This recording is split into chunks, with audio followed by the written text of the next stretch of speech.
El Prisma, un podcast de Exolum presentado por Débora Ciencia. Nuestra calidad de vida depende en gran medida del transporte y almacenamiento de graneles líquidos. ¿Y esto qué es? Pues un granel líquido es, por ejemplo, cualquier combustible, el que usamos para el coche, el avión, un barco. También son graneles líquidos la mayoría de reactivos químicos que utilizamos en la industria, desde fabricar fertilizantes hasta producir alimentos o medicamentos. Así que el transporte y almacenamiento de estas sustancias es vital para garantizar nuestro bienestar y el progreso de la sociedad. Al ser una actividad fundamental en tantos aspectos de la vida, es importante desarrollarla de forma eficiente y sostenible. ¿Es esto posible? Bienvenidos a este nuevo episodio del Prisma, el podcast de Exolum. Yo soy Débora García Bello, soy doctora en química y divulgadora científica más conocida en redes como Débora Ciencia. Y también soy la presentadora de este podcast. En este episodio del Prisma hablaremos en primera persona. Exolum es una empresa que se dedica al transporte y almacenamiento de graneles líquidos, que lleva años diversificando su actividad para impulsar la transición energética. Y es además una empresa muy grande, por lo que su peso específico en materia medioambiental es enorme. Esto lo afirmo con cifras.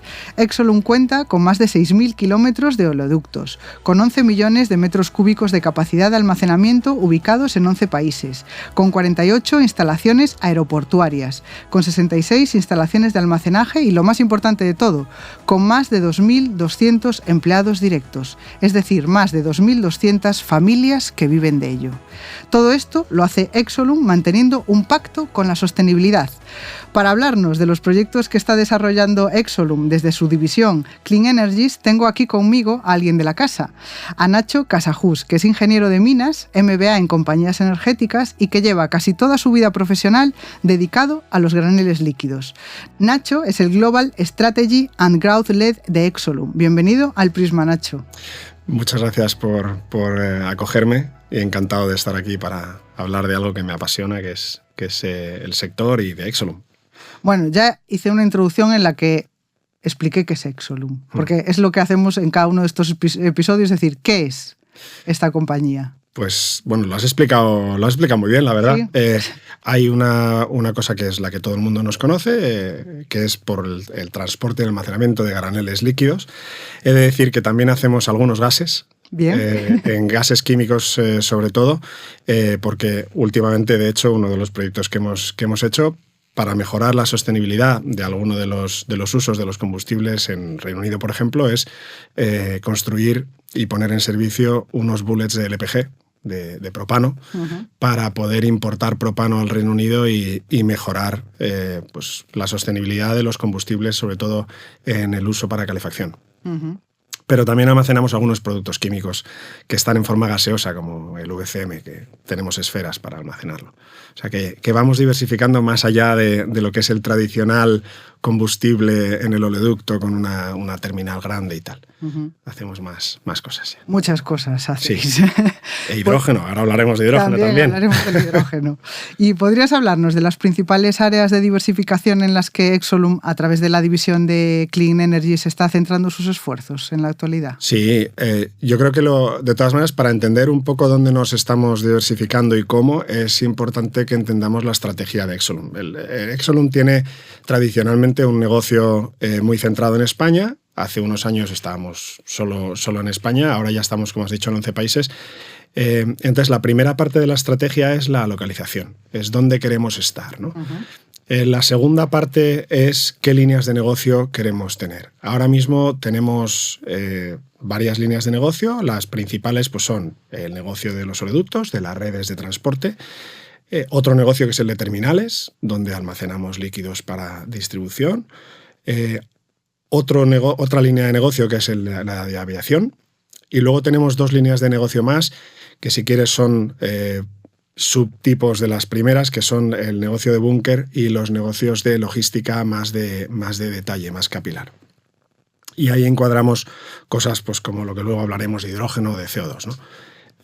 Entonces tenemos esas líneas de negocio, tenemos las localizaciones donde queremos estar y tenemos los productos que queremos almacenar. Y hacemos una combinación de todos esos factores para decidir cómo queremos crecer y dónde y cómo queremos estar. La propuesta de valor depende de la línea de negocio y cómo lo desarrollemos, pero eso depende a su vez de la localización de donde queremos estar y, por tanto, los productos que el mercado necesita, ¿no? Ujú. Entonces, ¿qué tratamos de hacer? Lo que tratamos de hacer es muy sencillo. Estar en localizaciones donde estemos seguros de que las inversiones que vamos a hacer van a ser necesarias por mucho tiempo. Eso quiere decir que queremos estar en sitios donde seguro que haya flujos tanto de entrada como de salida a largo plazo, porque el negocio nuestro de infraestructura requiere plazos muy largos. Esa es la primera consideración. Segunda consideración. Queremos estar en líneas de negocio enfocadas a facilitar la vida de las personas o de las sociedades a las que servimos, ¿no? Entonces ahí estamos en negocios donde la aportación de valor que hace Exolum es ser el más eficiente de todos los proveedores, de manera que podamos facilitar tanto la implantación de productos nuevos como, digamos, la vida de los ciudadanos, siendo capaces de ofrecer el precio más bajo para ellos al final, ¿no? Y luego, la otra es el expertise que vamos adquiriendo en algunos productos que son más o menos complicados, y lo que tratamos es de ir adquiriendo expertise para asegurar que todas las operaciones que hacemos las hacemos de forma segura y que las podemos hacer de forma consistente en el futuro. Ujú. Y eso es un poco lo que nos da la clave de dónde nos diversificamos y hacia dónde. En geografías, pues en geografías lo que nos vamos es a hubs globales, a sitios donde, como decía, pues haya un trading siempre de productos, y ahí pues nos vamos a sitios como Estados Unidos, donde tenemos un hub global que está en el entorno del Golfo de México, en Houston. Nos vamos a sitios como el ARA, o lo que es Ámsterdam, Rotterdam, Amberes, en el centro norte de Europa. Y luego nos vamos a sitios más hacia Asia, donde tenemos hubs, aunque sean más regionales o globales, como pues Singapur o Middle East, que esos serán los próximos pasos, ¿no? Eso es la primera diversificación. Segunda diversificación en líneas de negocio, pues como te digo, hemos creado líneas de negocio nuevas que antes no existían, como por ejemplo puede ser la de movilidad de hidrógeno, donde hemos combinado la movilidad de toda la vida, las necesidades de movilidad de toda la vida, con un producto nuevo que no existía y que es más sostenible que los que había. Bueno, pues eso nos da origen a una línea de negocio distinta. ¿Por qué? Pues porque tiene unas características completamente distintas, tanto de especialidad del producto como de lo que requieren los usuarios de ese producto. Entonces, ahí pues nos metemos en aventuras que hasta ahora no habíamos hecho, donde creemos que aportamos un valor y además lo hacemos de forma eficiente, ¿no? Entonces, ¿dónde estamos diversificando? Pues estamos diversificando en todos esos ámbitos. ¿Y qué estrategia está implementando Exolum para identificar y aprovechar nuevas oportunidades? Pues un poco en la línea de lo que te acabo de decir, ¿no? Pues al final lo que estamos diciendo es necesitamos ir adquiriendo, primero, ir siendo capaces de prever cuáles son los productos y los servicios que la sociedad va a necesitar. Eso lo hacemos a través de muchas maneras, pero sobre todo contacto con los clientes, donde estamos muy en contacto con lo que los clientes van, digamos, hacia donde los clientes van evolucionando. Uh-huh. Entonces, lo primero es estar seguros de que los clientes, cuando van pidiendo cosas, les podemos ayudar y facilitar en esa transición.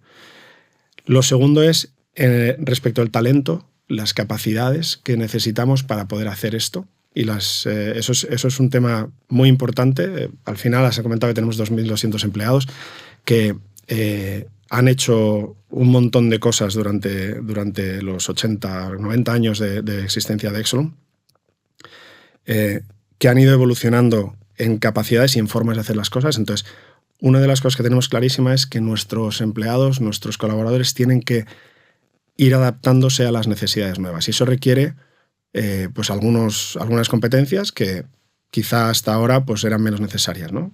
¿A qué me refiero con esto? Pues, por ejemplo, la capacidad de negociar y de llegar a acuerdos multilaterales en entornos muy complejos, ¿no? Yo creo que combinando esa gestión de talento con, digamos, la gestión de los clientes y las necesidades de la sociedad, y luego una tercera parte que es no olvidarnos nunca que al final tenemos que llegar a acuerdos donde haya ganar para todas las partes. Y eso implica que tienen que ser acuerdos rentables. Una de las cosas que nos pasa en estas nuevas tecnologías es que, en general, son de rentabilidad complicada, sobre todo ahora al principio. Entonces, hay que ser capaz de orquestar muy bien a todos los socios pero sin perder de vista que al final esto es un negocio, y para que esto vaya hacia adelante y para que sea sostenible y para que consigamos el objetivo que queremos, tenemos que hacerlo rentable. Y eso, bueno, pues tiene también una parte de conocimiento muy importante de quiénes son los que financian todo esto, ¿no? Antes me comentabas, pues hay gente que no entiende pues qué papel juegan los bancos en esto de la descarbonización. Esto es un buen ejemplo. Pues esto es un ejemplo, ¿no? O sea, ¿quién financia estas cosas? Pues tienes que tener un entendimiento muy claro de cuáles son los objetivos de los bancos, pero también un entendimiento muy claro de cuáles son los objetivos de los accionistas. Y si no ponemos todo en la coctelera y lo hacemos cuadrar, ¿no? En la cuadratura del círculo, diría yo, pues no vamos a conseguir que esto salga adelante, ¿no? Entonces, ¿cómo lo hacemos? Pues lo hacemos en base a mucho foco, mucho foco, gestión de talento y de las capacidades de las personas que están involucradas y gestión de todos los stakeholders, desde los accionistas hasta la sociedad, los clientes, etc. Entonces, tenemos equipos que al final se dedican a ver cada una de estas cosas y que están coordinados para asegurar que lo que proponemos puede ir adelante, que es realista, yendo a lo de la sensatez que te decía antes. Pues vamos al grano. O sea, nos has presentado ya un plano general y vamos al grano con algún proyecto. ¿Con algún proyecto en concreto de que quieras hablar? Hay muchos proyectos que son muy divertidos y que son muy interesantes además. Yo creo que el primero por el que tenemos que empezar a hablar es el proyecto que tenemos en Torrejón, donde hemos hecho una cosa muy novedosa para Exolum, muy novedosa para la sociedad en general, para España en particular, que es empezar por primera vez a producir hidrógeno electrolítico para movilidad, digamos, rompiendo una especie de círculo vicioso en el que no hay suficiente vehículo como para poder consumir el hidrógeno. Como no hay suficientes vehículos, no hay suficiente producción. Como no hay suficiente producción, no hay nadie que se meta en la inversión. Y esto es un círculo vicioso que había que romper, ¿no? Entonces, una de las cosas que hicimos, y yo creo que va en línea con nuestra visión del futuro, es que hay que, en estas cosas nuevas, arriesgar un pelo y saber que no siempre vas a ganar al principio. Entonces, esto es un juego de largo plazo. Entonces, ahí en Torrejón lo que hicimos fue hacer una hidrogenera donde producimos hidrógeno electrolítico, además con una tecnología muy novedosa que queríamos probar, pero que nos daba tres cosas. Nos daba, la primera, conocimiento de la molécula. Nos daba el ya no oír hablar de, ¿no? Antes he hecho un chiste antes de entrar en la conversación pues hay gente que lo ha oído y nosotros nos hemos enterado, ¿no? Pues hay una diferencia entre oírlo y enterarse, ¿no? Yo creo que con esto ya nos hemos enterado de qué va la molécula, que es una de las cosas fundamentales para cumplir con uno de los 4 valores gordos que tenemos, ¿no? Que es la seguridad. No podemos escalar cosas de forma segura si no somos expertos en la materia, ¿no? Nos ha dado acceso a la parte tecnológica, a la parte de seguridad, a la parte de operación y tal, y a la parte de costes y a la cadena de valor. ¿Eso qué nos ha permitido? Nos ha permitido hacer otro proyecto que es 10 veces más grande que el de Torrejón en Reino Unido, donde instalamos una hidrogenera de 5 megavatios en este caso, que es 10 veces más grande que la que hay en Torrejón, y a su vez instalamos también la hidrolinera, o lo que es la estación de servicio de hidrógeno, igual que en Torrejón, pero además con capacidad para cargar camiones que luego distribuyan ese hidrógeno a donde haga falta, ¿no? Y ese es el siguiente paso. El siguiente paso es decir, oye, ya no solo tengo la hidrogenera y la hidrolinera, o sea, la estación de servicio, sino que además soy capaz de llevarte el hidrógeno donde lo necesites. Y con eso conformamos un modelo de negocio que se llama H2 Road, del que estamos muy contentos, la verdad, porque creemos que tiene cubre una necesidad que cada vez más se hace patente en el sector de la movilidad pesada, ¿no? Que es la descarbonización con alternativas quizá más viables que la electrificación pura, ¿no? Otros aspectos que a mí me gustan mucho es un proyecto de LOHCs. Los LOHCs... Antes de que pases a eso, sí, porque te quería preguntar, para acabar la parte del hidrógeno, que dijiste que lo sintetizabais de una forma innovadora, sí, o diferente. Ahí, fíjate, una de las cosas, eso nos ha aprendido para saber lo que queremos y lo que funciona y lo que no. Una de las cosas del hidrógeno es que lo puedes generar de varias formas. En general, el hidrógeno verde se genera de forma electrolítica, es decir, con un electrolizador, tú metes agua, metes corriente eléctrica, una membrana y se separa en hidrógeno y oxígeno. El hidrógeno lo capturas, lo almacenas, comprimes, pum, ya está. Creo que lo explicó muy bien Rafael Calvera en el último capítulo del podcast. Entonces, la novedad en la tecnología que utilizamos en Torrejón es que en lugar de tener un electrolizador grande, lo que tenemos son microelectrolizadores detrás de cada placa solar. Entonces, lo que conseguimos es, en principio, una eficiencia más grande en la generación del hidrógeno. Y luego lo que queríamos era probar una tecnología que, si tenía éxito, aparte de hacerlo más barato, era muy fácil de replicar, ¿no? Entonces, sin tener que depender de un electrolizador grande. Una de las cosas que tiene el invertir en investigación y desarrollo es que decides si merece la pena un camino u otro.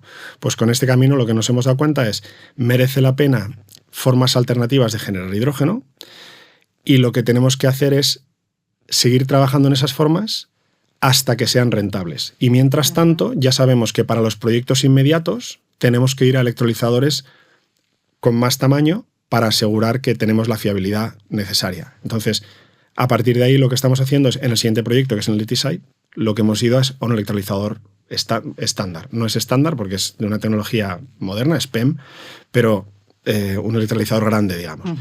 Entonces, vamos probando distintas tecnologías para saber cuál es la que mejor se adapta a las necesidades de cada una de las plantas. Una planta pequeña, probablemente la tecnología de Torrejón puede valer, o algo parecido. Si es una planta más grande, necesitas probablemente una instalación de un electrolizador más grande. Y vamos avanzando en ese sentido.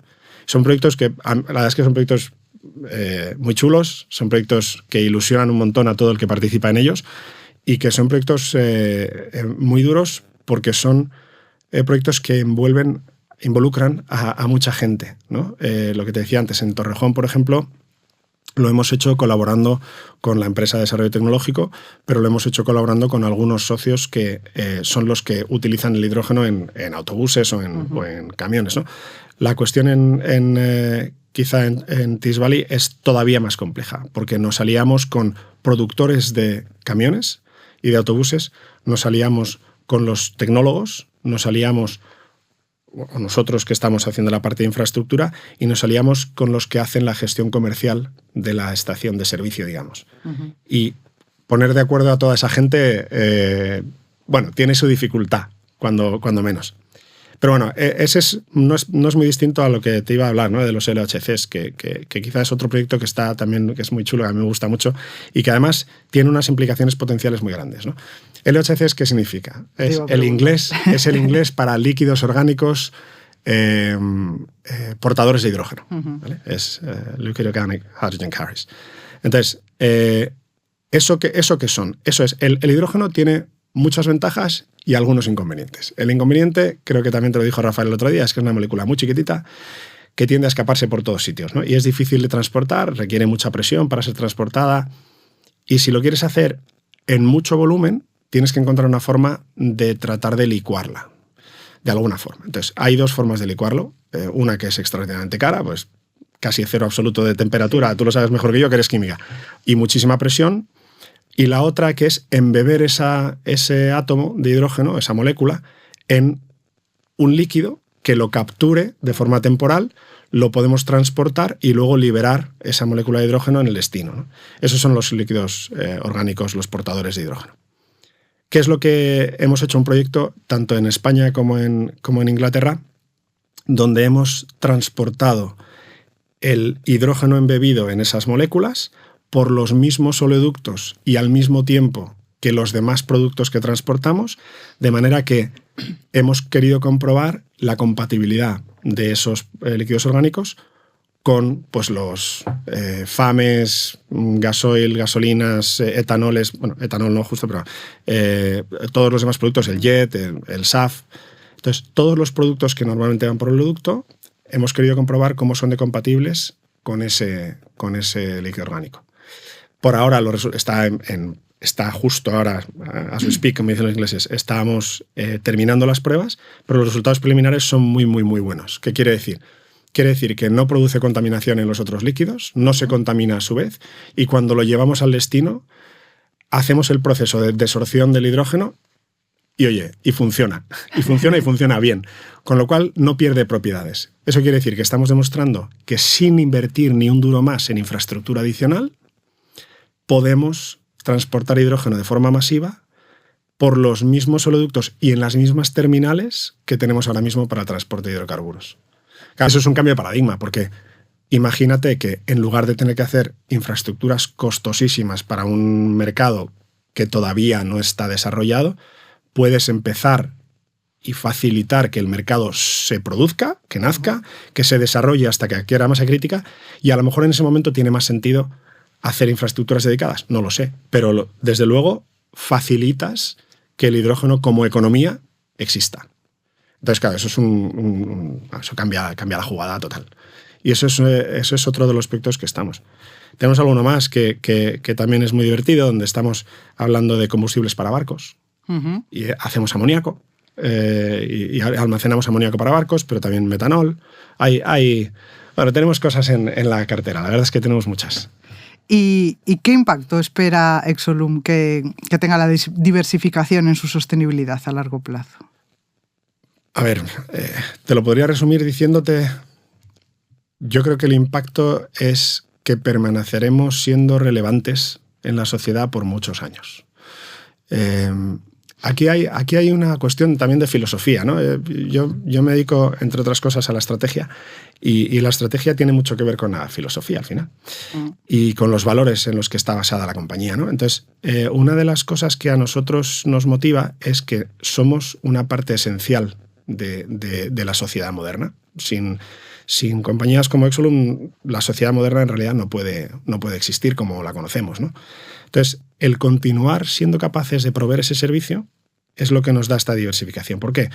Porque al final lo que dices es, yo no solo voy a ayudar a reducir la huella de carbono de todos mis clientes o de la gente que utiliza los productos que nosotros manejamos, porque no solo la diversificación y la sostenibilidad se aplica a los demás, se aplica a nosotros mismos también. Claro. Tenemos un compromiso de net cero en 2040 y lo podemos conseguir perfectamente, lo que no es suficiente. Entonces, ¿qué significa la diversificación para nosotros? Significa que somos capaces de hacer esa transformación y esa transición energética de forma eficiente y justa.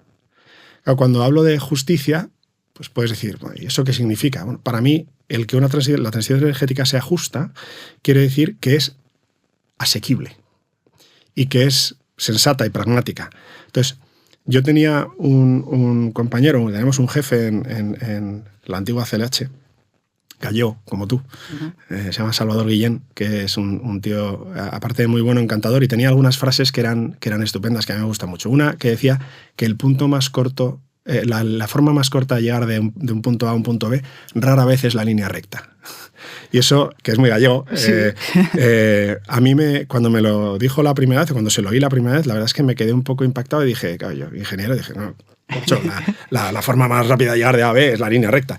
Y me decía, generalmente entre A y B suele haber barrancos, montañas, cocodrilos, leones, y te comen si intentas ir recto. Tienes que ir por el mejor camino posible, pero el que sea sensato, ¿no? Y en esto la transición energética es lo mismo. Tú tienes que ir por el camino que es posible, no por el que te gustaría que fuera real, porque si te enfrentas a la realidad te suele ganar. Y entonces, en esto, nosotros lo que hacemos es una transición o facilitar, pues nosotros no la vamos a liderar como tal nunca, pero vamos a ser los que facilitemos que los que la lideran tengan las herramientas. Entonces, ¿la diversificación qué es? Dar la oportunidad a la sociedad de conseguir esa transición energética de una forma eficiente y justa. Y eso tiene consecuencias en todos los ámbitos, particularmente en las personas de Exolum. ¿Por qué? O directamente. ¿Por qué? Porque nos ofrece oportunidades de desarrollo profesional y personal mucho más grandes, ¿no? Además, en ámbitos que hasta ahora quizá no eran el nuestro y que de repente nosotros queremos atraer talento de gente curiosa, de gente comprometida, de gente con ganas. Claro, si le ofreces más opciones, pues mejor. Tanto a los que vienen de fuera como a los que están de toda la vida. Segundo, le ofrecemos una a la sociedad digamos, la posibilidad de descarbonizar o de ser más sostenible sin tener que hacer unas inversiones brutales que probablemente lo harían inasequible y que además probablemente generarían un rechazo en la sociedad que haría más lento el camino de transición, ¿no? Entonces, por eso digo que a veces el camino más corto no es la línea recta.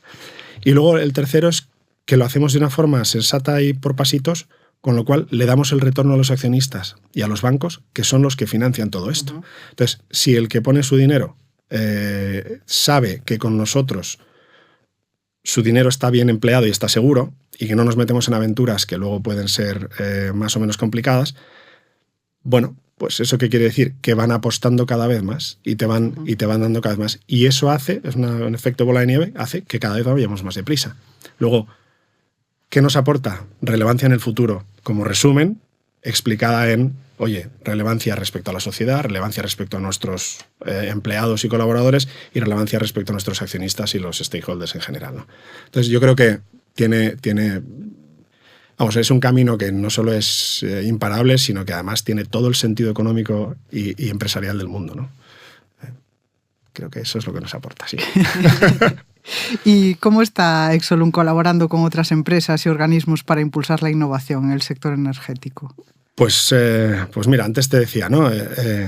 Una de las cosas que cambia es que ya tenemos que orquestar alianzas. Entonces, ¿cómo lo hacemos? Me preguntas por organismos públicos, por empresas. Mira, tenemos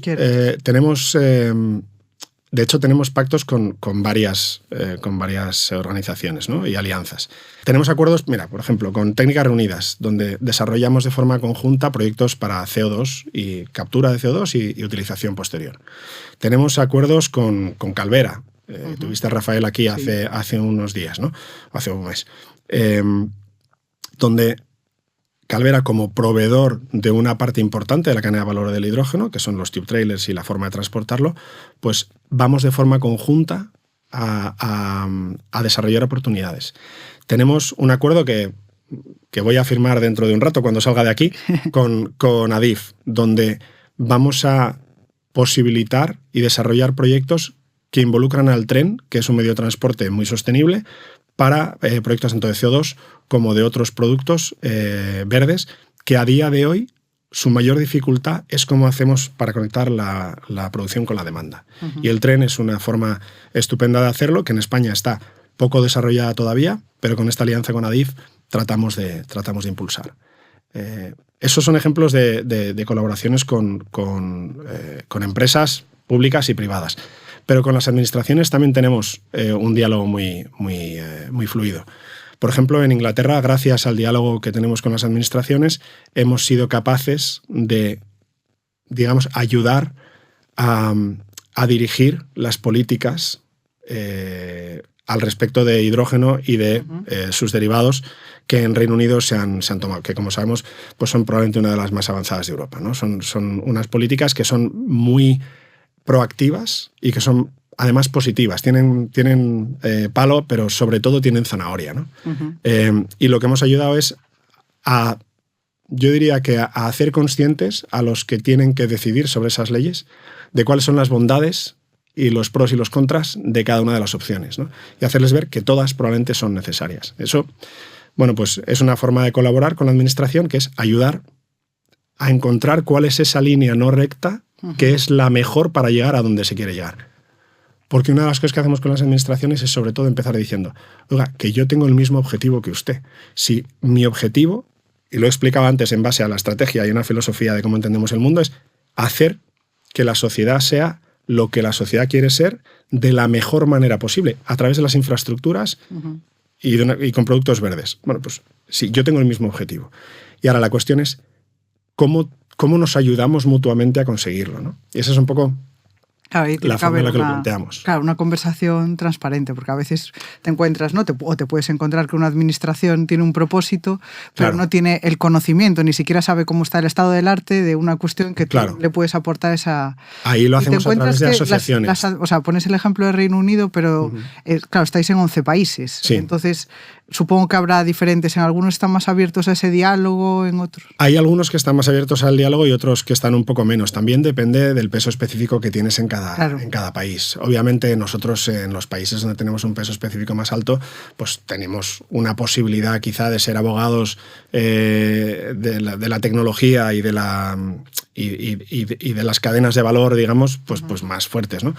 También es verdad que, un poco yendo a lo que decía antes, ¿no? Exolum es una empresa, pues yo diría que muy sensata, pragmática y digamos, ambiciosa en los objetivos, pero sensata en la forma de conseguirlos, ¿no? Entonces, digamos que empezamos muy enfocados en los sitios donde podemos aportar un valor muy claro, incluyendo esas sinergias, ¿no? de costes, operativas y tal. Entonces, en España y en Reino Unido es donde tenemos quizá una presencia más importante, pero eso no quiere decir, pues en sitios como Alemania, a través de asociaciones, a través de las asociaciones sectoriales, a través de las alianzas que hacemos con tanto empresas privadas que quieren desarrollar pero no saben muy bien cómo, como con tecnólogos y tal, lo que hacemos es crear ese entorno, ese contexto, ¿no? Bueno, es una labor que para mí es apasionante, la verdad, es muy divertido y además te ayuda a aprender un montón de cosas, porque a veces tú vas pensando que, joder, ¿cómo es que no lo ven? Y te dan una perspectiva que dices, ostras, pues no lo había pensado. Claro. Entonces empiezas a incorporar esa perspectiva en la potencial solución. A veces, oye, tantas restricciones que no hay solución posible, pero la mayoría de las veces lo cierto es que basta con cambiar 2 o 3 cositas de la solución que propones para que ya le valga, ¿no? Y ese es el camino que es muy divertido, que es apasionante. Desde el punto de vista personal te puedo decir que yo me lo paso como un enano, y el equipo, y mi equipo también, o sea, en general en Exolum, la verdad es que nos gusta. Es largo, es duro, es complicado, pero es muy es espectacular. Bueno, vamos a ir terminando, y para terminar quiero que fantasees un poco y me cuentes cómo imaginas a Exolum dentro de 10 años, sobre todo con respecto a su papel en la transición energética. Pues mira, la verdad es que es una pregunta que curiosamente no eres la primera que me la hace, porque cuando hablo muchas veces con fondos y con bancos, te hacen una pregunta parecida, no directa de cómo ves a Exolum, sino cómo ves el mercado, cómo ves... A ver, yo veo a Exolum en 10 años que seguirá siendo, si no incluso más, un actor relevante en el sector. Yo creo que lo seremos en más países, que lo seremos en más líneas de negocio. Creo que Exolum en 10 años probablemente estará en una posición como para poder ayudar a la sociedad a conseguir los objetivos que ahora parecen inalcanzables. Es verdad que hay mucha gente que dice esto pues, no se podrá conseguir en el 0 en 2050. Probablemente sea verdad. Pero yo creo que nosotros vamos en 10 años, o en 15 y en 20, vamos a ser probablemente uno de los actores que ayude a que eso tenga posibilidades de ser cierto, ¿no? Yo creo que veo a Exolum creciendo no solo en personas, sino en geografías, con bastante intensidad. No de forma desordenada, yo creo que veo Exolum probablemente no tiene tanta necesidad de ser el más grande, sino de ser el más relevante. Yo creo que esa es la palabra clave, ¿no? La relevancia. Pues muchísimas gracias, Nacho. Ha sido un placer hablar contigo. Lo has explicado todo fenomenal. Ha quedado claro, porque muchas veces viene gente de empresas que no conocemos exactamente todas las cosas que hacen, y creo que has dejado clarísimo un montón de líneas en las que Exolum está presente, y me quedo además con una reflexión que acabas de hacer, que lo importante no es ser grande, sino relevante. Sí. Que te la agradezco y la pienso incorporar a mis discursos. Muchísimas gracias. Muy bien, muchas gracias a ti. Encantado.